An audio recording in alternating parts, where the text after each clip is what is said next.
remember saying to him once, well, look, Stanley, look, how do you direct? I mean, what's your style?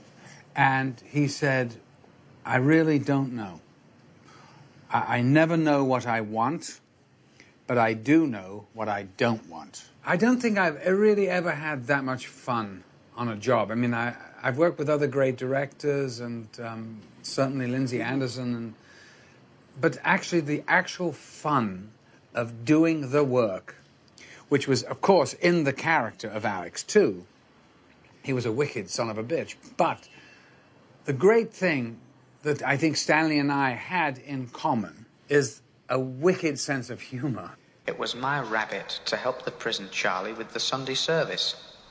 He was a bolshy, great, burly bastard. But he was very fond of myself, me being very young, and also now very interested in the big book. I didn't so much like the latter part of the book, which is more like all preachy talking than fighting in the old in-out. I like the parts where these old Yehudis toll-chock each other and then drink their Hebrew vino, and getting onto the bed with their wives' handmaidens. That kept me going. He explored these extreme subjects that you kind of sometimes wanted to recoil from, like in Clockwork Orange. But they were explored in a way that was dissecting them, truly dissecting them, to try to find out what makes that kind of evil tick. And I think that there was a search behind all of those films to say, in a way, in a world where we know man is capable of the most base, shockingly destructive behavior, is hope and virtue possible? Go on, do me in, you bastard cowards. We don't want to live anyway. Not in a stinking world like this. Oh? And what's so stinking about it? What's soft about world is it at all? Men on the moon, and men spinning around the earth, and there's not no attention paid to earthly law and order no more. Oh, dear land, I fought for thee. You'd have to say that, you know, Stanley's view of human nature was, you know, really very, very bleak. It's fairly miraculous in this day and age in particular to have pursued the kind of career he pursued and making these uncompromising movies. It had been a wonderful evening, and what I needed now to give it the perfect ending was a bit of the old Ludwig van.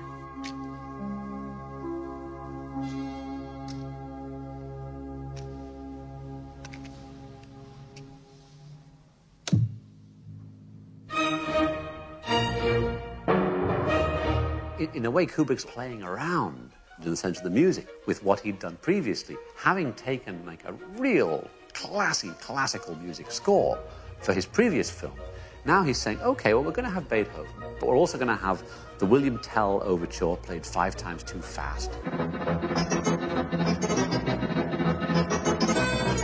Kubrick's being playful in the same way as when Alex visits the record store, there in the record rack is a copy of 2001, which is obviously a great joke, but also he's also talking about a film director who has given up being influenced by others, a film director whose primary influence has become himself.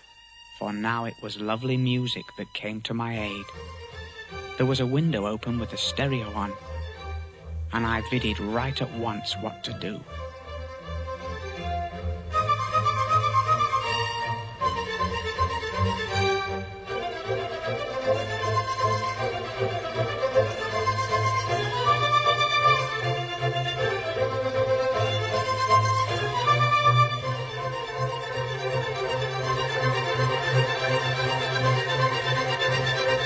I did 2 weeks of narration.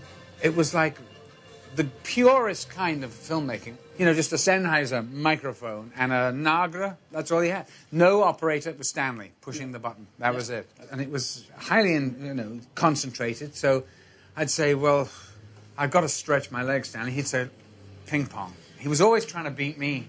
He never did. Not at ping pong. Chess, another matter.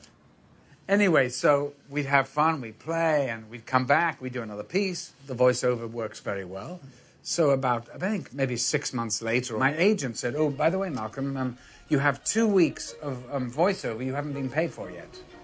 I went, well, I'm going out to see Stanley this afternoon. I'll mention it to him. So as I was leaving, I think I said, oh, by the way, Stanley, my agent informs me that I haven't been paid for the 2 weeks narration. He had a slide rule in his pocket. He took the slide rule out. He went like this, and he went, I'll pay you for a week. I went, a week? He goes, yep, the other week was ping pong. Oh, bliss. Bliss and heaven. Oh, it was gorgeousness and gorgeosity made flesh. It was like a bird of rarest spun heaven metal, or like silvery wine flowing in a spaceship, gravity all nonsense now. As I sluiced it, I knew such lovely pictures.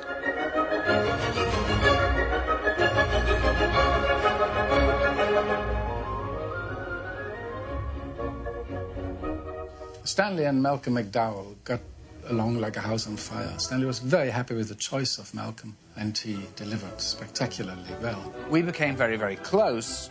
I, of course, thought that this was a great friendship, and that I expected to be part of his life. And I didn't understand at the time, being a young actor and not having done very many films, so being somewhat inexperienced, that, you know, that the way of a film life is intense relationship, separate.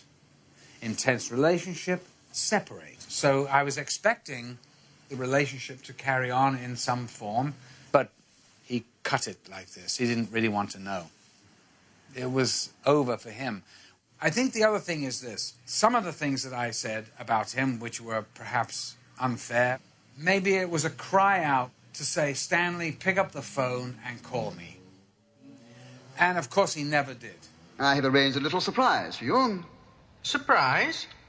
One that I hope that you will like. As a, how shall we put it? As a symbol of our new understanding. An understanding between two friends.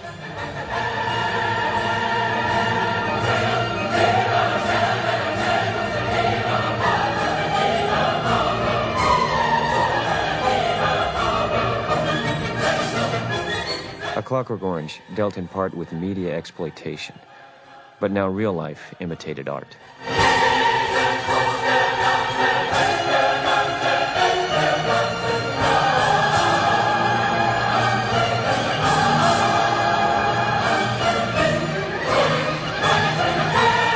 The film was blamed for many brutal crimes committed by youths claiming to have been inspired by the film's violence. The press and public reaction had a devastating impact on Kubrick and his family. The attack on Clockwork Orange was fierce in Britain. It was unbelievable. He was directly accused of murder and mayhem. And then every crime in England was because of Clockwork Orange. Stanley was accused of inciting violence, and I mean, yeah, it became very, very ugly. He got terrible letters, almost death threats. In fact, there were some death threats. He asked Warner's, can you please help me? I can't live here if this keeps going on. I'm afraid to send my children to school. My house is besieged. I don't know what to do. I don't want to show the film anymore. A Clockwork Orange had been playing successfully for 61 weeks, but continuing press attacks and repeated threats of violence against him and his family drove Kubrick to withdraw the film from British cinemas. It was an astonishing display of director power. What came over to us was that a filmmaker should have have the kind of power that he had to be able to do it. Because I think there's no other filmmaker, actually, who could ever stop any studio distributing their film, because, studios are about making money. So for him to be able to have the power to do that was always astonishing to us. So particularly, I remember me as a young filmmaker thinking, it's extraordinary that someone could do that. But more than that is that actually that he had the will to do it. It hurt him financially, but he didn't care about that. And to show Warner Brothers even more financially, but they obliged because it wasn't worth it to them. Having peace with Stanley and making more films with Stanley and having Stanley under contract for the rest of his life, that was much more important to Warner Brothers than whether Clockwork Orange plays in England or not. For the release of A Clockwork Orange, Kubrick went way beyond the role of a director, persuading Warner Brothers to adopt his ideas about how the film should be sold to the public. If you've taken all the trouble with, pre-production, with the shooting, with the post-production, and all the, trying to get the film together and to, approach it in so many different ways, I mean, why do you not be a part of it just when the public's going to see it? If I'm not incorrect, Clockwork Orange was the second largest grossing film in the history of Warner's after My Fair Lady. And I used to meet with the foreign distribution guys and say, well, wait a minute. What we're doing here is following Stanley's instruction, and we're getting a remarkable result. We're grossing huge numbers on a picture that you predicted would be a catastrophe because it was so inaccessible. Is it not possible that he knows something that we don't know? Is it not possible that doing it his way is a better way? No, he doesn't know. He's just a pain in the ass. Kubrick had a unique relationship with Warner Brothers, enjoying complete creative control and at the same time the support of a major Hollywood studio. We all envied that more than anything, I think, over here. The fact that one studio would actually support an artist in that way is quite extraordinary. For us, it was a question of wanting to work with a master, of wanting to do the movies of Stanley Kubrick. And there weren't runaway costs. It was always overblown and overestimated because he shot films for long periods of time. But he did them at such low cost. You'd walk on a Kubrick set, which was almost never allowed, I might add, and you'd marvel at the fact that there was hardly anyone there. I mean, compared to most movies, it'd be crowds. It'd be people standing around with donuts and passing coffee and people coming and going. So I saw it as an absolute priority. It was something that we were going to focus our attention on, and that was to continue to nurture the relationship and to enhance the relationship. He was obviously always a step ahead of me, and he called me once. I remember I was at Warner's, and he said, I think it was around the time he was getting ready to do Linden, and he said, do you have any of those special BNC cameras that we used for rear process? I said, why? He said, well, I sort of sentimental reasons I started out on them. I'd love to buy one from you if I could get one. So I called the camera department and I said, do you have any of those? And they said, yeah, we've got a couple of those. I called Stanley back. I said, yeah, I've got a couple. He said, I'd love to get those cameras. I mean, I just, admire the workmanship. So I said, great. So I sent him off one of those, or maybe two of them, I can't remember. About 6 months later, Gottschalk, who ran Panavision for us, and who was a sort of certified camera and opticals genius, called and said, why are you sending those rear projection cameras to Stanley Kubrick? I said, because he asked for them. I mean, they sit down there. We don't use rear projection anymore. We're doing front projection. He said, they're priceless. They are the most fantastic works that were ever put in a camera. They are brilliantly conceived and brilliantly executed camera works. You could never build a camera like that if your life depended on it. He said, I want to get everyone I can because I can't duplicate the work that went into it. Stanley had anticipated it and acquired them and built his own cameras. He looked for old-fashioned Mitchell BNC cameras for a very specific reason. These were the only cameras, to his knowledge, where he had a chance of fitting these big Zeiss lenses. And Stanley sent me this lens and said, could I mount it on his BNC camera? I said, Stanley, it's absolutely impossible because the BNC has 2 shutters, a thick aperture plate, and all that between the film plane and the rear element of the lens. And so I explained that to Stanley and said we would have to damn near wreck your camera and make it purely dedicated to do this. And he said, fine, go ahead and do it. It originally was a lens manufactured, designed, developed, and manufactured by Zeiss for NASA. And, of course, NASA was planned to use it in satellite photography. And for that reason, it's an extremely fast lens. It's an f/0.7, which is 2 stops faster than the fastest lenses that are available even today.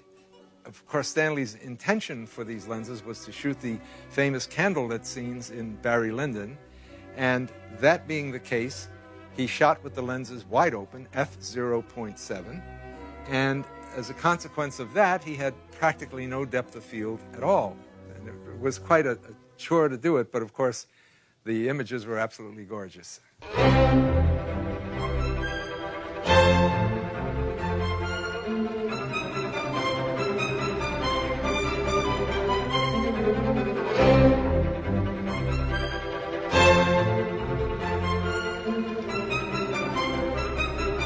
I think Stanley would have a concept of wanting to do something in a way that had never been achieved before, that he wanted to put himself into that century and with these characters and these settings and give you a way of seeing them as they would have been seen at the time that book was written. Yet he was using the most extraordinarily modern instruments and daring instruments, but the fact that he used these candles, and yes, and that's part of it, but also just the interiors, just the way sunlight came into rooms. It was to achieve the presence in a period in a way that I don't think anybody had ever done it before. I knew it was a costume piece, but I had hoped he was going to take the costume, quote, costume piece somewhere else. And he took it back in time. And the use of the zoom lens is very interesting because you would never do, who would think? He used a zoom lens in the past, never. No, the zoom lens flattens it out like 18th century painting. And the movement, the body language, and the use of music, and again, the editing of the film. How transporting that moment is when Ryan O'Neal gives a wonderful performance in Marissa Berenson as he meets her for the first time, kissing her on the balcony with the music and how his body moves.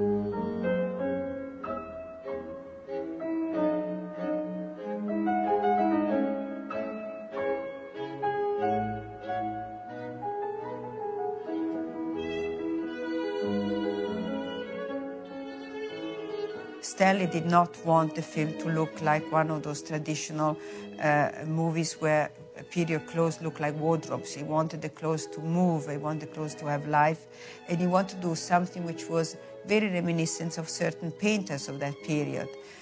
Stanley sent me to all kinds of auction houses were dealing with period costumes. So we were mixing some period costumes. So Stanley wanted beautiful materials because, as he quite rightly said, that's why in those paintings they give those wonderful lights. And everybody keeps talking about Lindo still now as one of the most beautiful 18th century movies.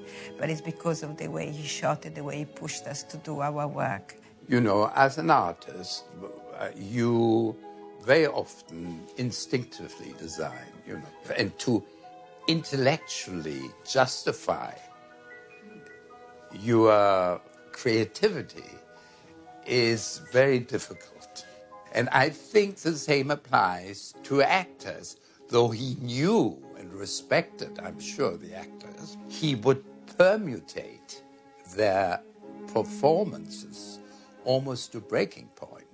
I remember going on the set one day and there were like 1,000 candles burning, and outside there was a huge storm, and there were these men standing outside, and because of the storm they had to hold the big lamps, and there was a huge gale in Dublin and the rain was pouring and it was icy cold.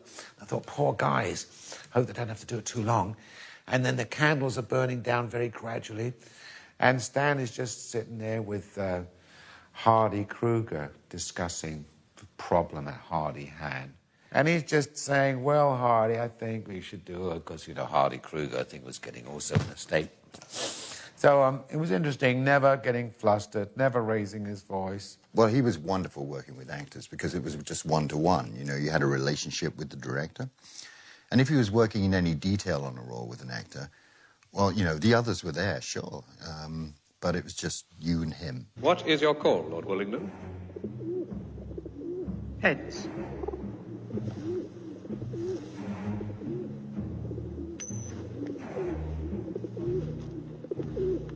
It is heads. And Lord Bullingdon will have the first fire.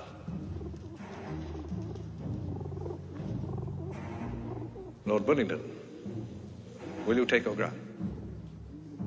And it was the fact that Stanley was so open and so engaging. When I asked him a question, you know, it might be about the lighting, it might be about the camera, the lenses, he would just take the trouble to speak about it and talk about it in a really, well, detailed way so that I understood what was happening, and that's what really stimulated me and interested me. I mean, for instance, you know, if he came onto the floor, he didn't know how to shoot a scene. I mean, he wasn't sure how he was going to do it. And I also, as an actor, I found that stimulating because what he was saying to me was, you know, do whatever it is you think you're going to do, you know, but do it for real, because that may change the way I'm thinking about the scene.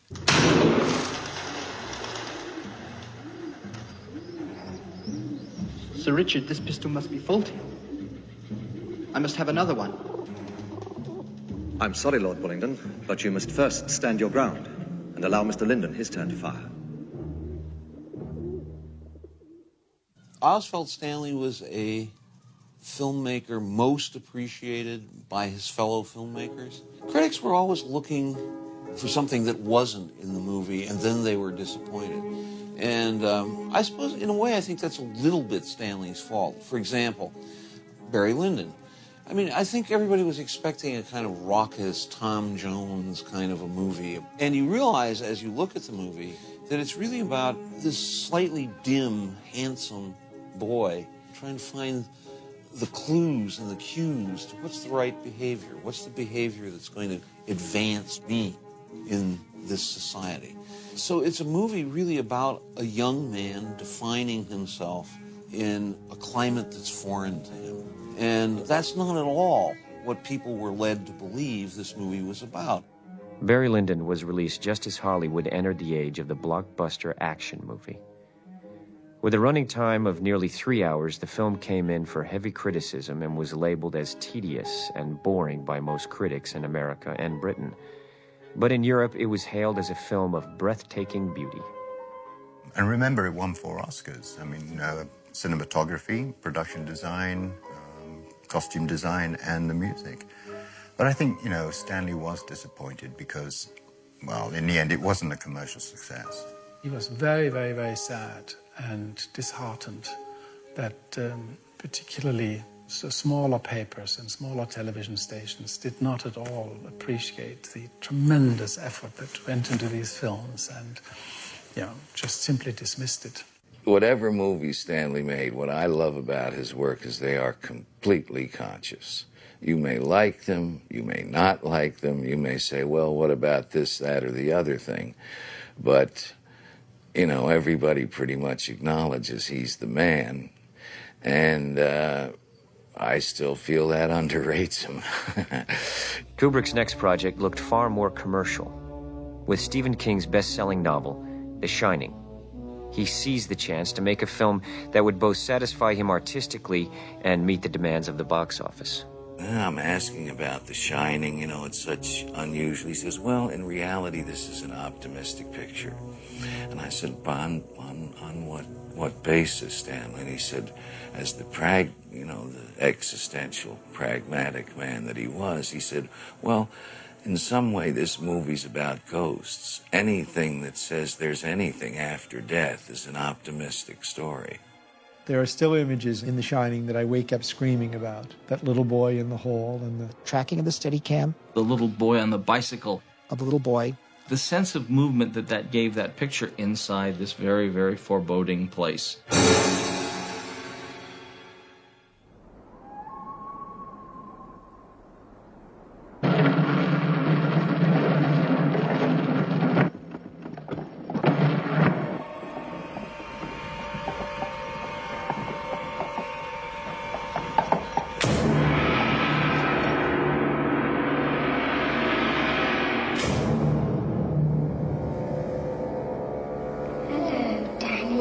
You know that something is building up in this place, and the way it's the blandness, let's say, of the people, how quiet they are. And is Tony the one that tells you things?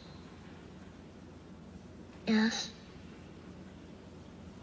How does he tell you things? It's like I go to sleep, and he shows me things. But when I wake up, I can't remember everything. Has Tony ever told you anything about this place? About the Overlook Hotel? It's holding back this extraordinarily emotional, powerful, dramatic punch that's going to happen. You know it's going to come somehow and at some time. And it just creates such suspense. Is there something bad here?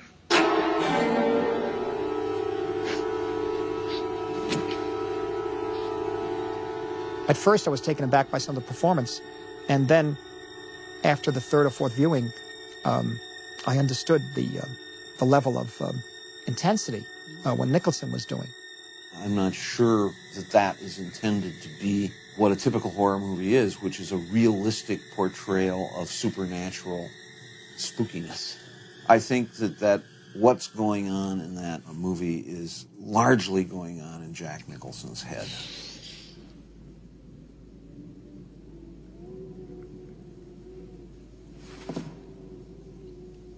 Hi, Lloyd. A little slow tonight, isn't it?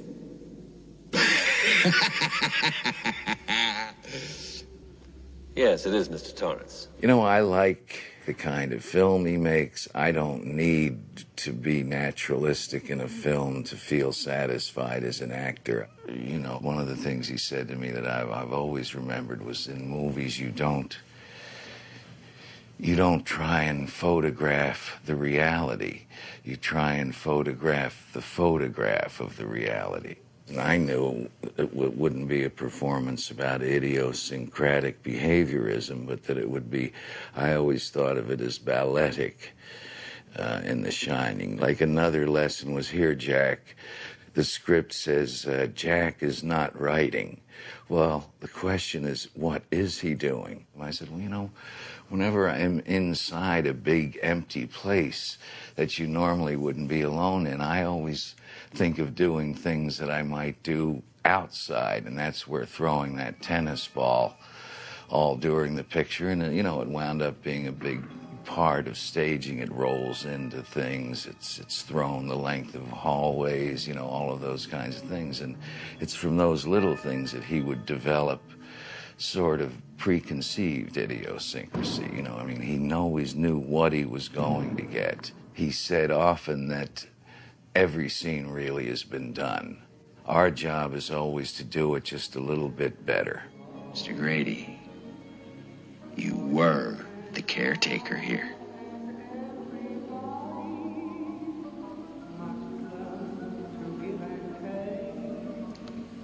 I'm sorry to differ with you, sir. But you are the caretaker. You've always been the caretaker. I should know, sir. I've always been here. We had a good friendly relationship, you know. I mean, he'd turn on you in a moment and say, all right, you know, you're the big fella, let's see it. You know, I mean, that's about as harsh as he ever got with me. You know, I mean, he was a completely different director with Shelley. Right. Oh, come on. What do you mean, roll 2 video? seconds. We're f***ing killing ourselves out here, and you've got to be ready. I am too. I'm standing Should we right play by mood the music? door. No, I can't Yeah, but when you hear. came out like this, you should have just... We're sitting there because they say, wait a minute, okay. and then you say Yeah, on the radio, but when you go. do it, you've got to look desperate, Shelley. You're just wasting everybody's time there. I can't even get Well, this bring it door down. open. For a person so charming and so likable, indeed lovable, he can do some pretty cruel things when you're filming. Because it seemed to me at times that the end justified the means.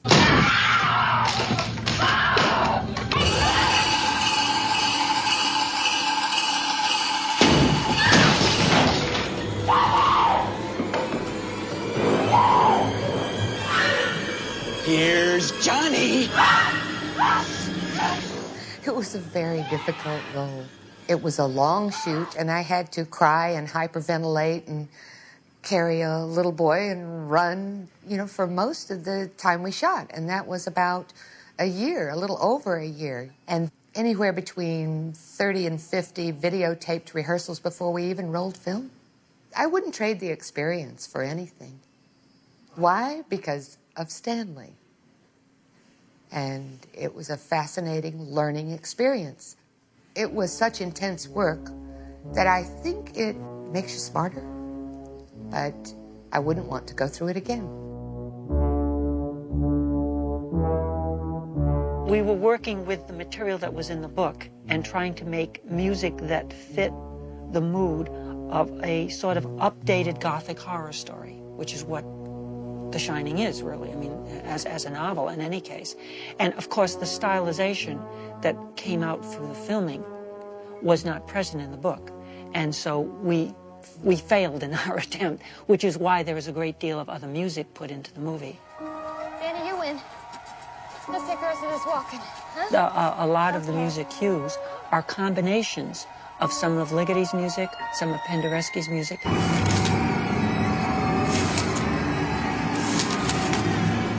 And lots of background patterns and textures with heartbeats and sizzling electronic little weird sounds.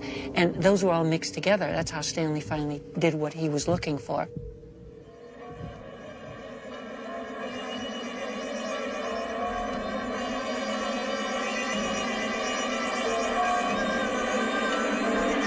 When The Shining was released, the response was mixed. Some people appreciated its riddles and ambiguities. Others felt that Kubrick had strayed too far from Stephen King's book. When I say that the people who love Stanley's movies were mostly movie people, they're just looking at what's in the frame. What's the moviness of the movie? They, of course, love Stanley I find, in a very uncomplicated way. Whereas, you know, the critical community tends to fuss and fidget over what Stanley did. After The Shining, Kubrick and his family moved to a large rambling mansion in the Hertfordshire countryside. Except when filming on location, he would now do all his work here, supported by a small and dedicated team. The joke line we had about Stanley was, and this was the line you would never ever hear from Stanley, was, don't bother me with the details. I've got complete faith and trust in your judgment. Stanley would involve himself, I mean, to such an extent with the detail of stuff that one thought perhaps was a bit beneath him. He should have been doing major stuff and not worrying about how you had certain files in your office. I guess Stanley saw it all as a package deal. You either cared or you didn't care. When we went to Ireland on Barry Lyndon, he left this 15-page document, care instructions, for how to look after the animals. And the 37th instruction is, if a fight should develop between Freddie and Leo, and that was a father and son tomcats that we had, the only way that you can do anything about it is to dump water on them. Try to grab Freddie and run out of the room with him. Do not try and pick up Leo. Alternatively, if you open a door and just let Freddie get out, he can outrun Leo.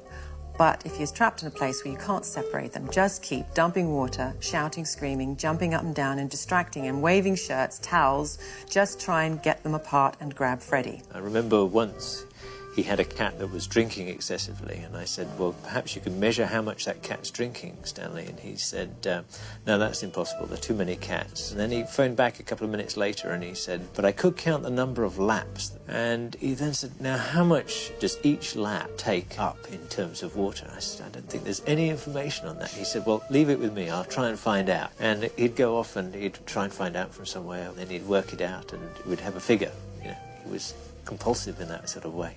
He was a kind of ultimate Jewish mother. If an animal was ill, or if one of us were ill, I mean, Stanley was like Superman. I was very, very ill myself for quite a while, and he was so sweet, so kind, so loyal. I mean, everything you want somebody to be, you know, he was. I mean, he was really, really kind. However, I mean, when you weren't ill, that's when you bought it. He very seldom praised you because he had this obsession that if he praised you, you would fall to pieces and not do the job right. He knew how far he could push you. That was the other clever thing. Occasionally he pushed you a bit too far and then he was a bit confused why you were really angry. Philosophically, he was just no nonsense. You know, honest, had his view, very cool view of humanity. He was a warm guy at home. I mean, I'm sure everybody says that, crazy about animals, and, you know, but could be brutal with people that he worked with. You know, I mean, he wasn't all that way. I mean, sometimes he could be generous as well, but he felt everybody was an opponent. You know, no matter what, he wasn't sure didn't have an agenda of their own, and he wasn't going to have that on his pictures. I'm asking the fucking questions here, Private. Do you understand? Sir, yes, sir. Well, thank you very much. Can I be in charge for a while? Sir, yes, sir. Are you shook up? Are you nervous? Sir, I am, sir. Do I make you nervous? Sir. Sir, what? Are you about to call me an asshole? Full Metal Jacket was based on a novel, The Short Timers, by Gustav Hasford, a Vietnam veteran. He collaborated on the screenplay with Kubrick and Michael Herr, who had covered the war as a correspondent. He was thinking about making a war movie. And I said, well, Stanley, you already made Paths of Glory. And he said, well, people think of that as an anti-war movie. I want to make a war movie, just to consider the subject, without a moral position or a political position, but as a phenomena.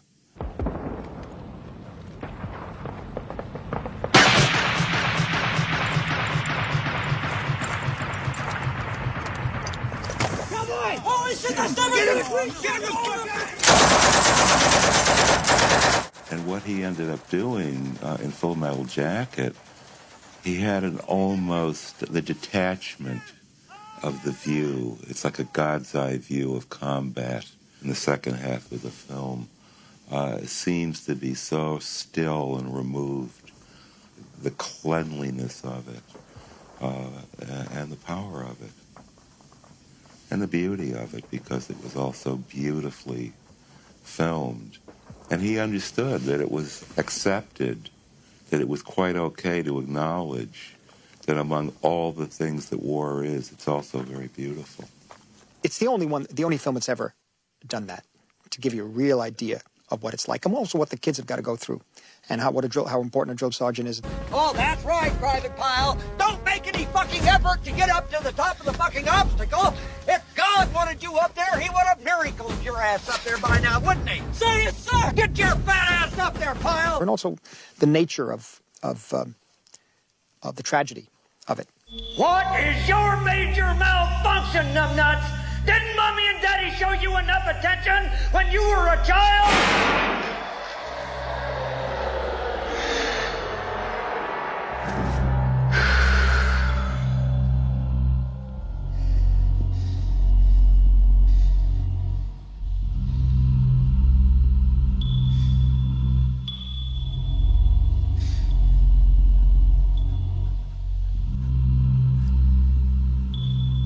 Easy, Leonard.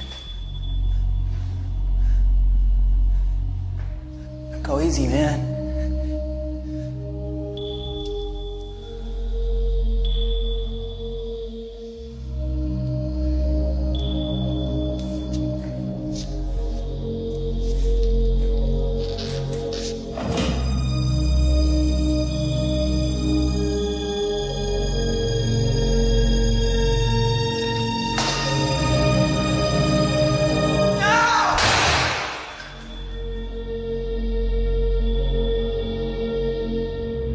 And then the whole movie changes and moves out.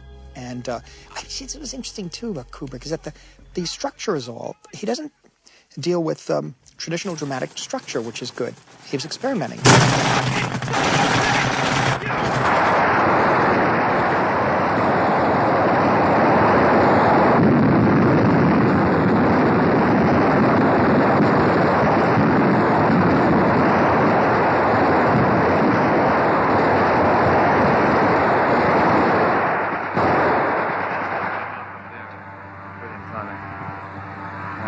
Looked like something, didn't it? Yeah. For a director who's perceived as being, completely uptight and controlling, and he was very free-form, Stanley.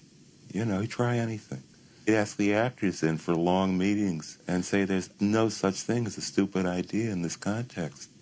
If you have an idea, just say it, and he'd often adopt them. I'm not saying Stanley wasn't a control freak. I would never say that. But there were many ways in which he was not controlling. Should probably not be, should be more frightened, and then get into that. Do something brilliant. I loved him. I enjoyed his sense of humor, but I would be lying if I didn't say that there were times when he was incredibly difficult. If you weren't willing to solve the problem as much as he was trying to solve it, if you weren't, as devoted to understanding what it was that he was trying to go after, it was really hard for him. And I think that the thing was sometimes you didn't know what it was that he was looking for. You know, I remember walking around Beckton Gas Works and stumbling around by myself, and Stanley drove up in the Jeep, and he said, you know, what's wrong? Why are you walking around? I said, I don't know. I don't know what it is that you want from me. And he said, are you crazy? He said, get in the Jeep. He says, I'm not. I don't want you to do anything. I want you just to be yourself. That's all I want. You write born to kill on your helmet and you wear a peace button. What's that supposed to be, some kind of sick joke? No, sir. What is it supposed to mean? I don't know, sir. You don't know very much, do you? No, sir. You better get your head and your ass wired together or I will take a giant shit on you. Yes, sir. Now answer my question or you'll be standing tall before the man. I think I was trying to suggest something about the duality of man, sir. The what? The duality of man, the Jungian thing, sir. Whose side are you on, son? Kubrick shot part of Full Metal Jacket in East London, where a derelict gasworks was transformed into the bombed-out city of Hue, Vietnam. The four key elements were the demolition, the signage, palm trees, and the smoke. And most of this was shot magic hour. Magic hour, it is that delightful time of the day when you're all exhausted and the light is perfect. All right. He's dead. You impart what you know and collaborate very much with Stanley. It's not easy to impress him with what you do, but the fact of the day, if you come out not ticking off about something, you know you've done pretty well. You get very close. You're part of the family, and it's a unit that works very close, hand in glove, because you're there 24 hours a day, sometimes with him, and you eat, drink, and sleep it. There's no life outside of film with Stanley. And if you enjoy it, there's no greater experience in my mind. Everybody earned their pay when they worked for Stanley. But nobody earned their pay the way Stanley earned his pay. No one worked as thoroughly, deeply, obsessively as Stanley did. And he understood that when you're making a movie, you often don't know what it is you want until you see it. Should we try it? Let's give it a crack. One way or another, I felt utterly compensated for my time with Stanley. You know, if you're in it only for the money, you might have a different feeling about it. But my feeling was that, I have absolutely had no complaints. Kubrick had started work on the idea for Full Metal Jacket in 1980. When the film was released 7 years later, several Vietnam movies had already reached the screen. Kubrick, the great innovator, had been overtaken by other filmmakers. But Full Metal Jacket still appealed to a wide audience because it bore all the distinctive hallmarks of a Stanley Kubrick film. He didn't ever like the fact that he made so few films. He always wished he could have done more. And if he had anything negative in his life, I think it was that feeling that he was slow. I suppose the other thing I noted about Stanley was that there were still magnificent obsessions that he had that he never quite realized. His fascination with the Second World War and with the movie industry and Goebbels during that period. For years, Kubrick had tried to find a way of portraying the appalling inhumanity of the Holocaust on screen. Now he turned Louis Begley's book, Wartime Lies, into Aryan Papers, the story of a Jewish family in Poland trying to evade capture by the Nazis. By the time he was ready to go into production, Steven Spielberg had begun shooting Schindler's List. Feeling the similarities were too great, Kubrick reluctantly shelved Aryan Papers. There was another thing that he felt it just couldn't be told. If I really want to show what I have read and know happened, and he read everything, how can I even film it? How can you even pretend it? He became very depressed during the preparations, and I was glad when he gave up on it, because it was really taking its told. Now Kubrick turned his attention to another long-standing project, based on a short story by Brian Aldiss. But AI evolved into such a mammoth undertaking that Kubrick eventually sought the collaboration of another director. He said, you know, you really ought to direct AI and I should produce it for you. And I was shocked. I said, yeah, right. He said, no, I'm serious. He said, it'll be great. It'll be a Stanley Kubrick production of a Steven Spielberg film. I remember him actually, you know, giving me a title card on the whole proposal. And I said, why would you want to do that, Stanley? Because this was something I knew he had been developing from his heart for so long and had contributed so many elements beyond Brian's original, you know, short story. And Stanley just said, well, you know, I think it's this movie is closer to your sensibility than mine. And he was so insistent, in fact, he said, when can you come out here and talk to me about this in person? And I said, well, when would you like me to come out here? He said, tomorrow morning. I was on Long Island. It was during the summer. So I got on an airplane the next day and I flew to his kitchen. And we, for the first time, sat down and he said, I'm going to show you these storyboards. And he started to show me a plethora of work that he had done on this picture. It was a project which needed a lot of special effects, and he eventually postponed the project for technical reasons. Computer technology was about to explode, and he figured he would benefit enormously by waiting a few years. So the next project became Eyes Wide Shut. When Eyes Wide Shut was announced as Kubrick's next film, celebrity columnists focused on the mysterious director who had not made a film or given an interview for over 10 years. They rehashed old stories, which Kubrick had never bothered to deny. He'd been pegged. Reclusive filmmaker, probably half mad.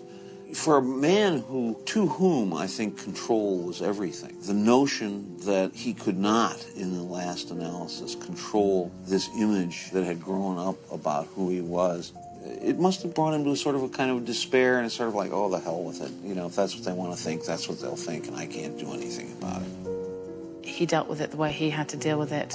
I knew it was rubbish, and that was all that mattered to me. And it mostly was all that mattered to him, although the more disgusting things did upset him, and he would talk about that sometimes. But I know until the end of Eyes Wide Shut, I'd started to say, right, well, now I'm going to do a few proper interviews and try and set the record a little straighter. Yeah, he didn't want to be somebody who shoots tourists on his lawn and then gives them money when they bleed. But it also because it's another thing that fits into, you know, the nerdy monster sliming around in his house and hating women. I mean, he's surrounded by them. I think there are few men who knew as much about women as he did. It's impossible for me to just be objective and say, well, he should have spoken up, he should have been more gregarious. Well, you know, he couldn't, he wasn't. Why should he? He also had a great nerve. He would open the door to somebody who was looking for Stanley Kubrick, and he said he's not at home. Because for a long time, nobody knew what his face looked like. He was very, very knowledgeable about things, Stanley. Deeply curious and interested in the world, which I think a lot of people aren't aware about that.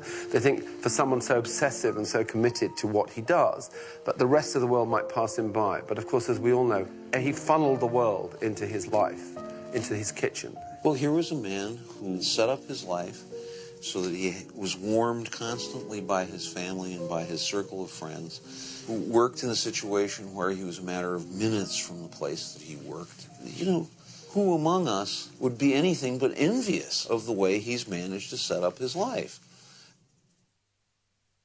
The book is a tract about, you know, what are the dangers of married life? What are the silent desperations of keeping an ongoing relationship alive?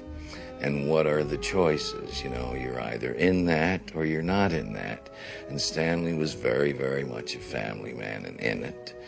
And the conjectures that he made about what it might be like outside it had a lot to do with what he was curious about. It was a theme that we both talked about a great deal. And he thought about it in many different ways. It used to come back over the years again and again. And as you see friends getting divorced and remarried, and the topic would come up again. And it had so many variations and so much really serious thought to it that he knew one day he was going to make it. May I ask why a beautiful woman, who could have any man in this room, wants to be married? Why wouldn't she? Is it as bad as that? As good as that. Stanley's expectations of people were not really, really high. And you see it in his films. And there was human beings that he loved. I mean, Christiane was the love of his life. And he would talk about her with, I mean, he adored her. And that's something that people didn't know. His daughters adored them. And I would see that because he would talk to me about them very proudly. But his understanding of humans was that we are very bittersweet. But he admired, I think, like passion and commitment and loyalty. I mean, because ultimately Eyes Wide Shut is about that commitment. It's a very hopeful film. People see it as a very dark film, but it's not. It's very hopeful. Alice, I must see you again. That's impossible. Why? Because I'm married. His films are often thought to be without pity. That's a good quality, it seems to me, because he's saying to us, we are like this. We are hopeless, muddled, fallible, desperate, needing love human beings.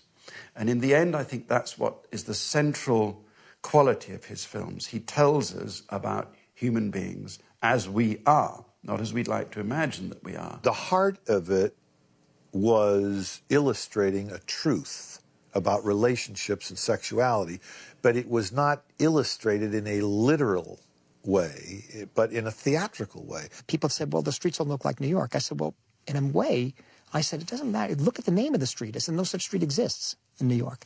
I said, in a funny way, it's as if you're experiencing New York in a dream. It seems like New York, but it's not. It seems like your wife, But what is she telling me? And do I want to know? Maybe I shouldn't ask. Because I'm a beautiful woman, the only reason any man ever wants to talk to me is because he wants to fuck me? Is that what you're saying? Well, I don't think it's quite that black and white, but I think we both know what men are like. So on that basis, I should conclude that you wanted to fuck those two models. There are exceptions. And what makes you an exception? I took that character of Bill home with me. And at times that was not a nice place to be sitting in that character for that amount of time. It really is not the kind of person that I am, that contained, non-communicative, likes the daily routine, the stability of his life, just, ignoring his wife in that relationship and just not wanting to rock the boat. Taking things for granted, Bill did. Took her for granted, took his family for granted, his life for granted. It's just a little too smug, and she just goes, bang! I first saw him that morning in the lobby. He was checking into the hotel, and he was following the bellboy with his luggage to the elevator.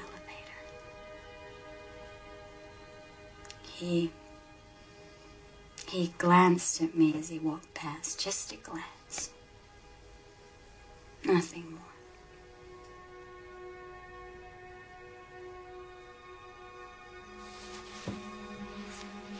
But I could hardly move. When we went in to rehearse that scene, it was the three of us, and we just kind of got in our underwear and... not Stanley, we got in our underwear. And we just talked about the scene and just kind of didn't really worry about the lines too much at that point. It just slowly evolved. And we were doing take after take. I said, Stanley, what do you want? He said, I want the magic. I want the magic. But then as the scene progressed, as you know, take after take doing it, you'd feel the scene reach a level, and everyone felt, oh, that's acceptable, that's interesting. And then we'd keep working on it, and it would feel bad, it was stale, it wasn't working. And then suddenly we could feel it break into a place that none of us had really thought of before. The whole process of the film was a discovery. It was never about the result. It was never about, well, we have a week to shoot this scene, so quick. We have to do it. Let's see. We may not fully explore it, but we'll get something good. As Stanley wanted to explore every avenue and then make his decisions based on that. And Stanley was not restricted by time. He refused to be. And that is a great luxury that only somebody like he could afford because of what he'd achieved through his career, to be able to say, do you want to know what's gold with filmmaking? Time is gold. Not having to walk away from a scene before you feel like you really perfected it. And I wanted to make fun of you. To laugh in your face. And so I laughed as loud as I could.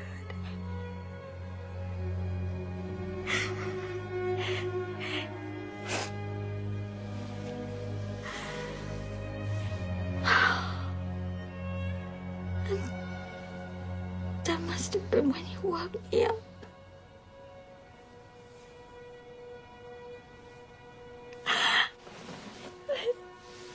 And the other thing Stanley hated doing was ever explaining himself. So what's the film about, Stanley? He'd look down and look away and not answer. And the same thing applied to a scene. So what do you really want this scene to be? He would never answer that. Eyes Wide Shut seems to be a rake's progress story. He goes on an adventure that could really turn out any way, and it's a sort of an irresponsible adventure for him to embark on. But it's a fantasy, isn't it? It's a dream film. I don't think we're supposed to believe anything that we see. And I think that one thing that people do have a hard time with in the cinema is ambiguity. Ambiguity is great, but in the cinema it's almost verboten.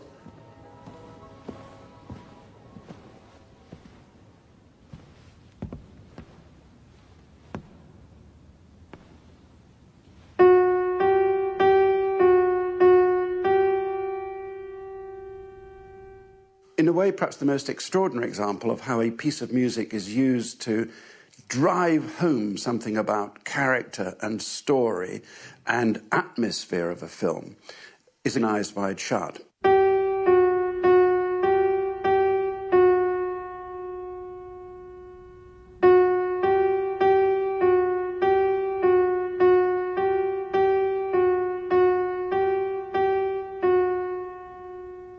Please, come forward. I was in Stalinist, terroristic Hungary, where this kind of music was not allowed. And I just wrote it for myself. Stanley Kubrick understood the dramatism of this moment, and this is what he did in the film. And for me, when I composed it in the year 50, in Budapest, desperately, it was a knife in Stalin's heart.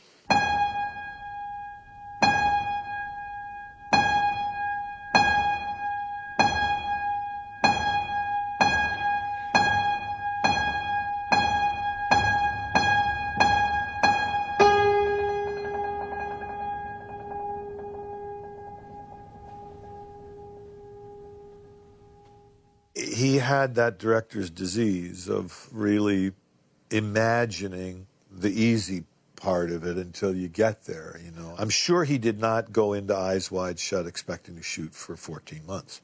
But I must say, I thought the same thing. I said, well, I'll be out of here in 3 days. The first scene we did in 2 hours or something that night at the house where they come in and I just say hello. And so I said, well, what are all these things I hear about? It's going to take forever. I went there, and 3 hours later I was back at the hotel in London. This is going to be a snap. I remember even him teasing me, saying, what are you doing, Cruz? I said, I know, it's great having you here, Sidney. You're perfect, you're just fantastic, because we shot it in a day.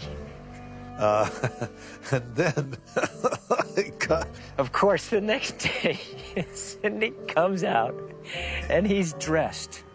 He's got his sleeves up. He's in his pants. He knows every line of this massive, scene there. And he says, "Come on, let's run lines. Let's go, Tom. Let's go, Cruise. Let's go. I gotta go. I got a week, and again, we're gonna jam this out, and I'm gonna, it's gonna be fantastic."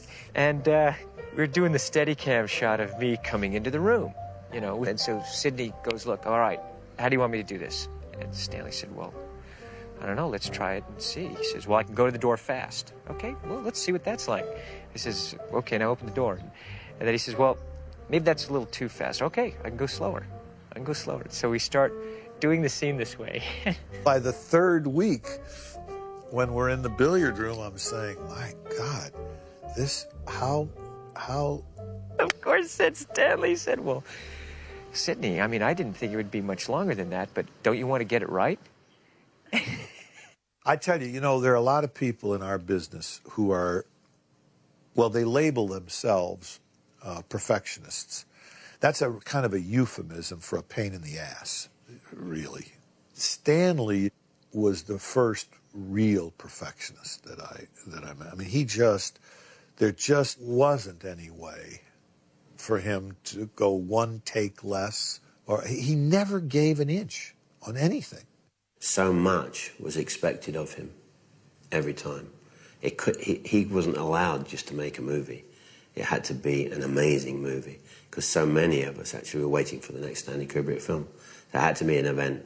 And I think on his shoulders, therefore, was a terrible responsibility in a way.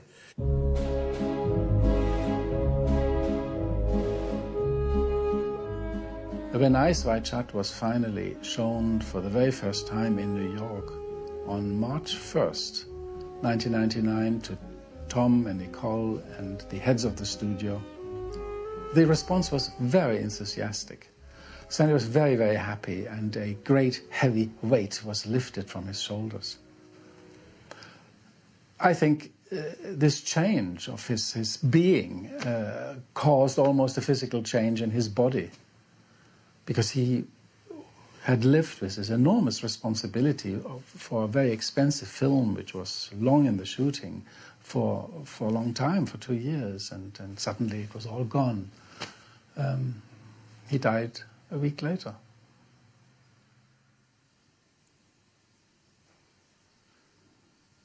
The enormous intensity that Stanley had with his work, he also applied to his family. And I always felt very much loved, and so did the children. And he was consistent in that he always said, either you care or you don't. Well, Stanley was always a man who never wanted to repeat himself. He reinvented himself with every single motion picture he directed. As a filmmaker, for me, he was a conceptual illustrator of the human condition. You say, well, gee, I wish he'd made more, but these were enough. Because there's so much in each one. There's so much in it. Yeah, it would have been nice for him to make more. But that's not the process. That wasn't his process. And what he did make was something that's so special and unique, it's like a different movie every time you see it. I think as a director, I think that what we all admired the most was that it was a single vision. It was one man's vision.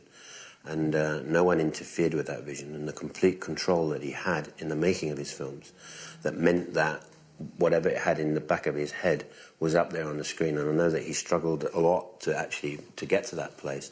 I think it's something that all of us actually have benefited from. Two major artists were Orson Welles and Stanley, in terms of being, genuine, no-holds-barred artists.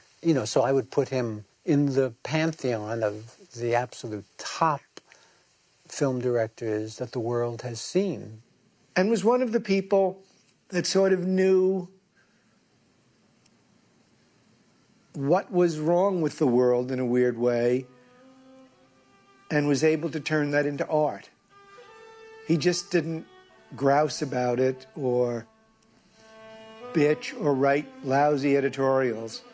He converted it into something that was amazing, and important for us as a species.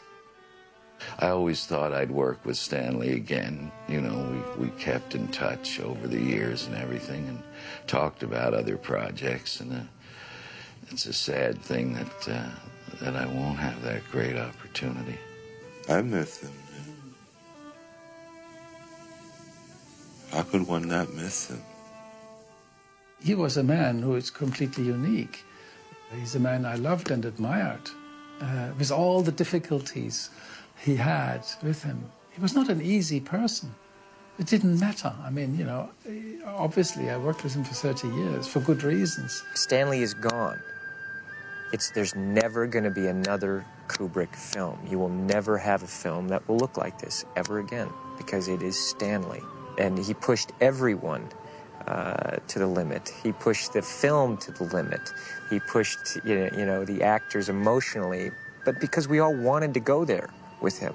Part of Stanley's legacy on my life is that, well, you believe in something, you passionately believe in something, so devote yourself to it completely, utterly, and don't apologize for doing it. He felt extremely lucky to be in a situation where he could tell stories on such a large scale and millions of dollars involved. I think when he was young, he didn't dare hope he would be able to do that. I don't think he ever took that for granted. And he would often say to people, you know, say, how are you doing, Stan? He said, I'm still fooling them.